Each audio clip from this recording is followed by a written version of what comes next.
subjectif des individus. Ces limites peuvent être les limites du totalitarisme soviétique, comme les limites d'une société capitaliste extrême, où l'individu devient soit un numéro, soit une marchandise. Le fait est que quand Le Guin se lance dans l'écriture de romans, la mode n'est plus à l'utopie.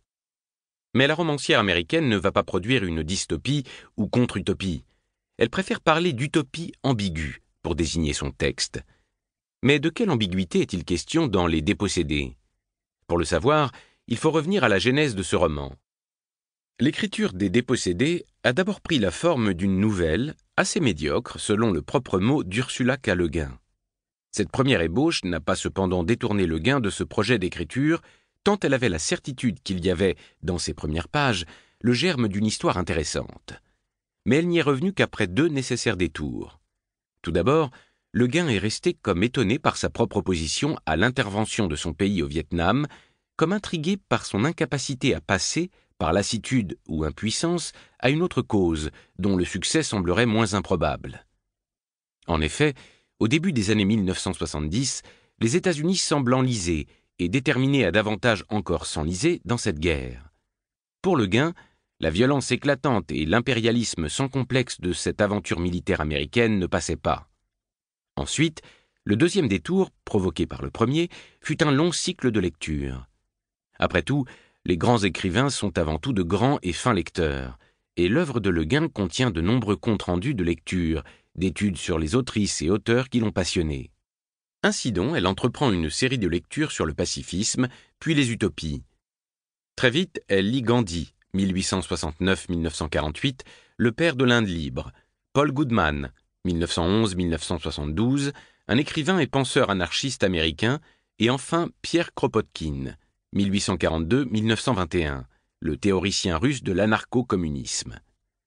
De son propre aveu, Le Guin ressent pour ces auteurs une profonde affinité, bien qu'ils fussent issus de traditions bien distinctes de sa propre filiation intellectuelle. En fait, elle perçoit en eux une analogie remarquable avec un des auteurs qu'elle lit depuis son enfance et connaissait avant même de pouvoir lire, Lao Tse, ou Lao Tzu, le penseur chinois du 5e siècle avant notre ère, considéré rétrospectivement comme le fondateur du taoïsme. Le Guin raconte que son père, Alfred Louis Kroeber, 1876-1960, avait toujours dans sa poche un exemplaire en anglais, traduction de Paul Carus de 1898, du grand texte attribué au philosophe chinois, le Tao Te Ching. Il faut noter que la réception du taoïsme par les savants occidentaux au XIXe siècle a procédé à une sorte de création ou recréation de cette pensée chinoise, en accentuant sa cohérence et en la transformant en une philosophie dépouillée de ses éléments spirituels et religieux. Le Guin va de son adolescence à sa mort être travaillé par cette philosophie et par un recours constant au texte fondateur qu'elle ira même jusqu'à retraduire. Elle va éviter l'écueil, toujours séduisant pour les Occidentaux, de l'orientalisme.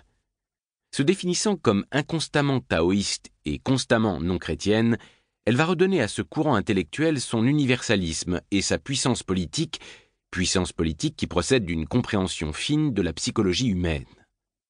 En cela, le taoïsme partage avec les philosophies occidentales une intuition commune, la nécessité d'observer la nature pour la comprendre, et pour éventuellement agir dessus. Or, la nature est double. Elle est le monde naturel qui nous entoure et les forces qui nous structurent en notre fort intérieur. L'observation de ce qui nous est extérieur montre comment la nature, rythmée par l'action et la réaction opposées de forces égales, tend à l'équilibre des contraires. L'observation lucide de la nature en nous, de ces passions qui nous poussent à agir, nous amène souvent au repos et au calme quand nous comprenons que la plupart de nos passions sont des illusions. Ce double examen montre 2 principes du taoïsme de Le Guin, l'équilibre des contraires et la vertu du non-agir. Ainsi, Le Guin, en lisant ces auteurs anarchistes avec sa culture propre si particulière, cet outillage mental nourri de taoïsme, trouve en eux les ressources qui lui manquaient pour penser la guerre, la paix, le gouvernement de soi, l'importance d'échouer et la puissance que recèle toute faiblesse. Ainsi faisant, la romancière américaine produit une utopie ambiguë en cela qu'elle n'est pas une liste des vertus d'une utopie, pas plus qu'elle n'est l'affirmation de l'impossibilité de toute utopie, projet qui serait destiné malgré ses bonnes intentions à toujours détruire l'individu.